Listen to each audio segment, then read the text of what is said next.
Hello, friends. As you can see today, I've got a bit of a Christmas theme going with a background of a photograph which I took in 2010 back in my family home in England. I should say my parents' home. Um, it was there was a lot of snow that winter, as you can see from outside the window, but we still had our usual Christmas tree. And of course, that's a tradition which I continue to observe here in Japan with my wife, but the tree is a lot smaller, I can tell you. Okay. Um, so, on this Christmas theme, I thought I would share, first of all, a very little bit of the Huddersfield Choral Society uh, singing "O Come All Ye Faithful," which is one of my favorite carols. Um, if they were just obliged by starting. No, I have to press play. There we are. So if I keep talking over this, perhaps I won't get a copyright strike, I do hope. Anyway, so that's very traditional music. I think I'd better stop it now, though. So as you can see, you've got the manger with the Christ child and Mary and Joseph and the shepherds. And is that the three kings? No, they're not there. It's the shepherds. Okay, so anyway, this is the time of year when we celebrate the birth of Christ in the Christian religion. But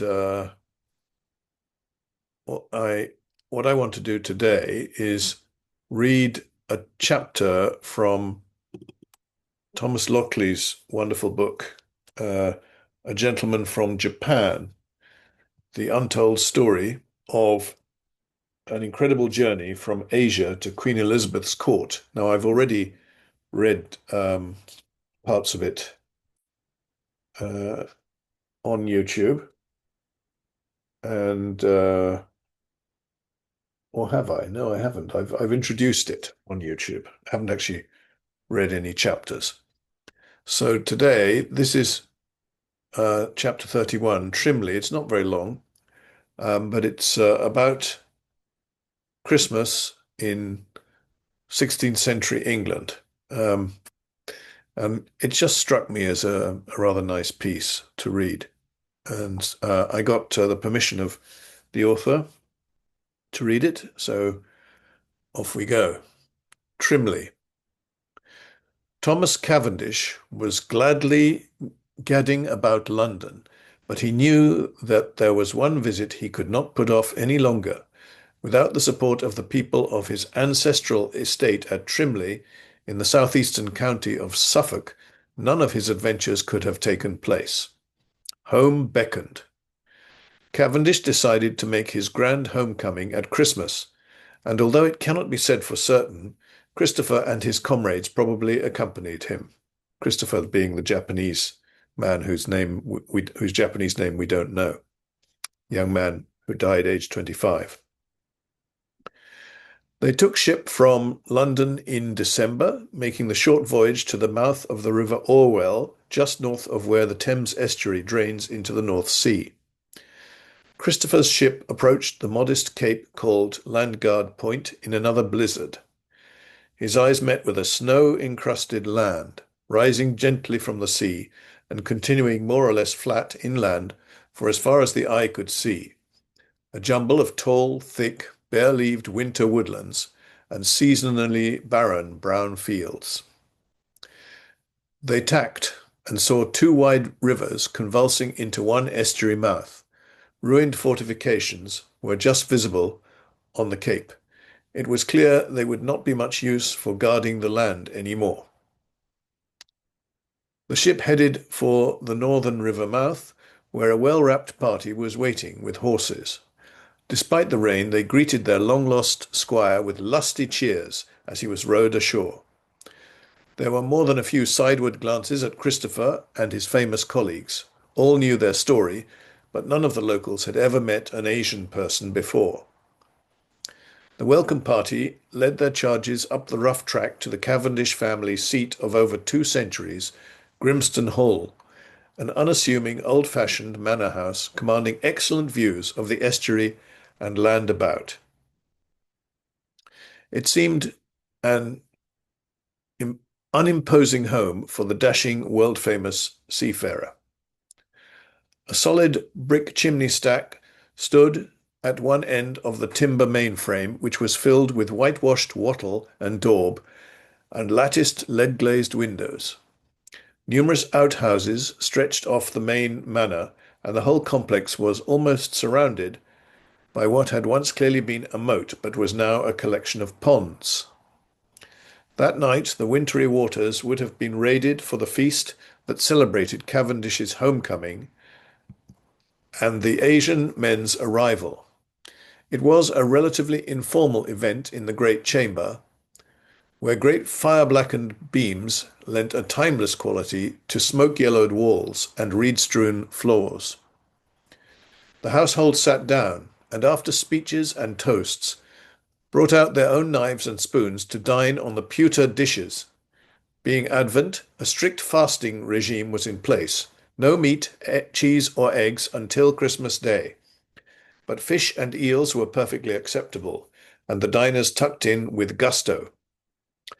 First came white manchet bread, accompanying a pottage made from salt codfish, dried peas, onion, turnip, carrot, and herbs. Following that came roast fish and vegetables. Chasing everything were wrinkled autumn fruits and dried nuts. Warm and satisfied from the huge fire and plentiful meal, and bathing in the soft amber light of briquetted candles, Christopher began to enjoy himself. The landscape around Trimley consisted of gently sloping hills covered with a mixture of deciduous forest, marshland, and fields. Through it ran the river Orwell, normally almost lake-like in its passiveness, but in strong winds its lazy demeanour could roughen in moments. Trimley village, near the manor, straddled 2 churches along a road to the sea. Christopher had seen nowhere like it before. It lacked the fresh, frontier-like vitality of Manila, the grubby old feeling of St. Catherine's, the sleek, modern-smelling wooden cleanliness of Nagasaki, and even the seasonal, temporary feeling of a pirate base.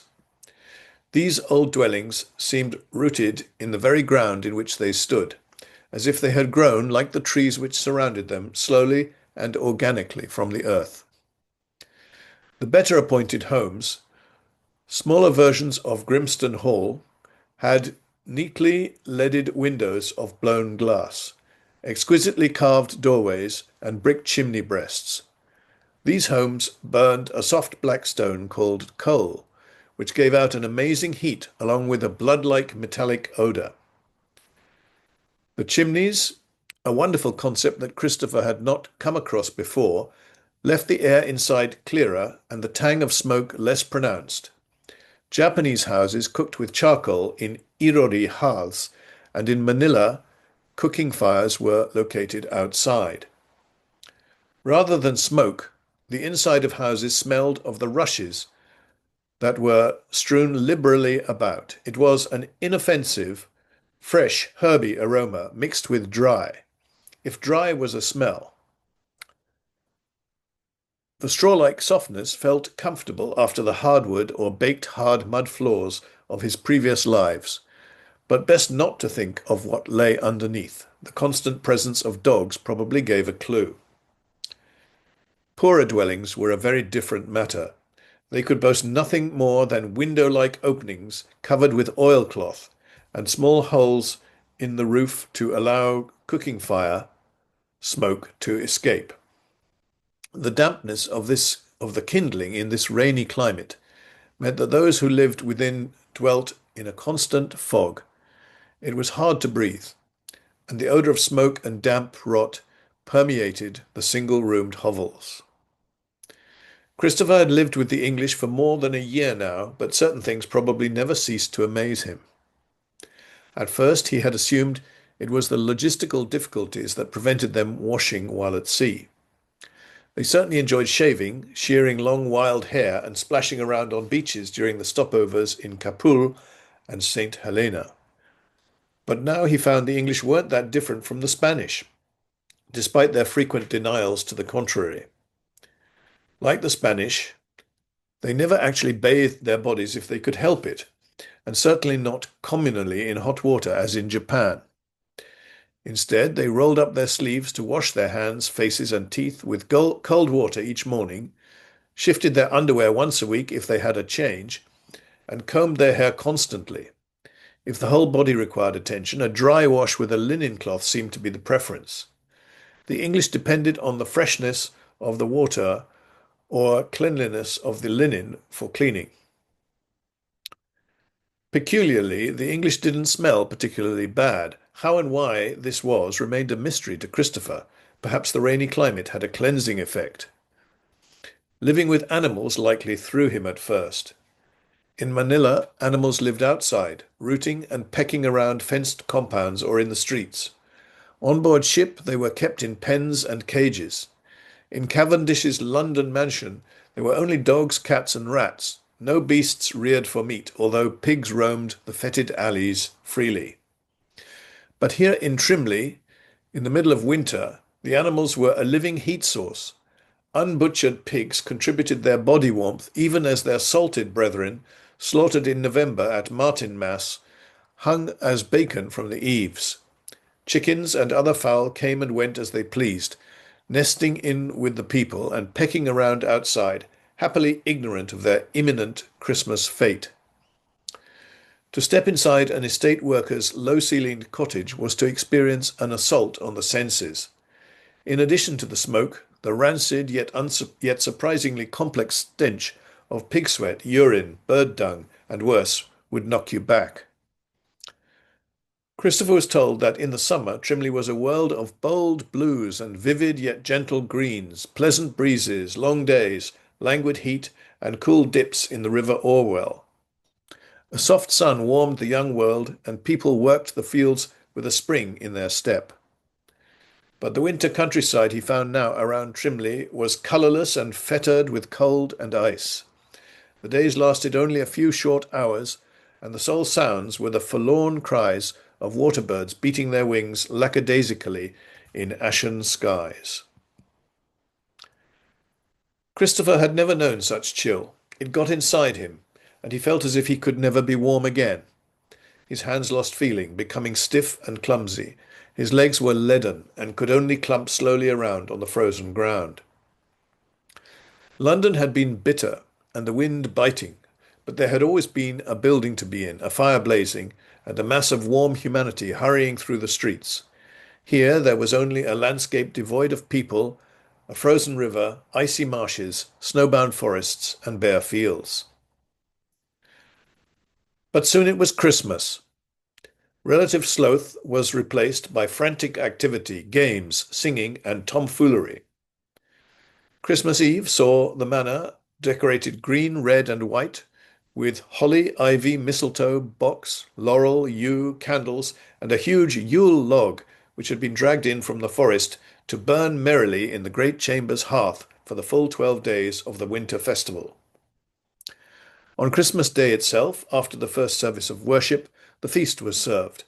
This year, as thanksgiving for victory over the Spanish, by special order of the Queen, the main dish was to be goose. It was the first meal she had enjoyed after word of the deliverance had arrived, and therefore representative of the nation's continued independence. So the year would be 1588, the year of the Spanish Armada, and its failure to conquer Britain. The tables also groaned with a more traditional tusked boar's head, mutton, pork, hare, duck, wildfowl, bread, cheese, fruits, several Christmas pies, and the same Cavendish marchpane that had been served to the Queen herself aboard Desire only months before. That's the ship, Cavendish's ship. The fasting of Advent had truly come to an end with this plentiful spread. Christ's birth and the rich fare were hailed with the wooden wassail bowl. Cavendish took the first great swig of the warm, sugar-sweetened spiced ale before passing it to Christopher and his comrades as guests of honour. They then handed it around the great chamber to return near empty to the squire, who had the right of enjoying the crust of bread, the toast, which lay at the bottom. Throughout the 12 festive days which followed, the household also enjoyed minced pies, the 13 ingredients of which represented Christ and his apostles. These little pockets of goodness included a heavy mixture of spice brought by Cavendish himself from Santa Anna, dried fruits and minced mutton from the November slaughter. Every day the kitchens worked from dawn until dusk, feeding not only the household and guests, but the estate's tenants and many of the villagers. Cavendish knew his duty as squire. He also knew that the workers needed to replenish their energy for when the year's agricultural activities officially began on Plough Monday, immediately after the ploughshares had been blessed on the first Sunday after Epiphany at the end of Christmas. Christopher's first Christmas in England had passed, and the festive glow had returned warmth to the world. Yes, so Christmas is a very important time for English people, for British people, in fact. It comes when the cold of winter is upon us and when we all need good cheer. And it's the end of the calendar year, so it's a time of goodwill to all men. Really to forget any unpleasantnesses that may have occurred during the year and just be nice to everyone. That's the idea of it, which is often forgotten in modern times, I'm afraid. And of course, it centers on the birth of Christ, which is the Christian religion, the fons et origo of the Christian religion, the great origin of Christianity, being Jesus Christ. So, I wish you all a very Merry Christmas, and when it comes, a Happy New Year. And with that, having enjoyed myself reading that chapter from A Gentleman from Japan, Thomas LOCKLEY's excellent book. Here it is. You might consider it might not be too late for it to go into a Christmas stocking or something. It's a very, very interesting book, and I've learned a great deal from it. Okay, well, I think that's enough. Thank you very much, and I'll see you in the next one. Goodbye now.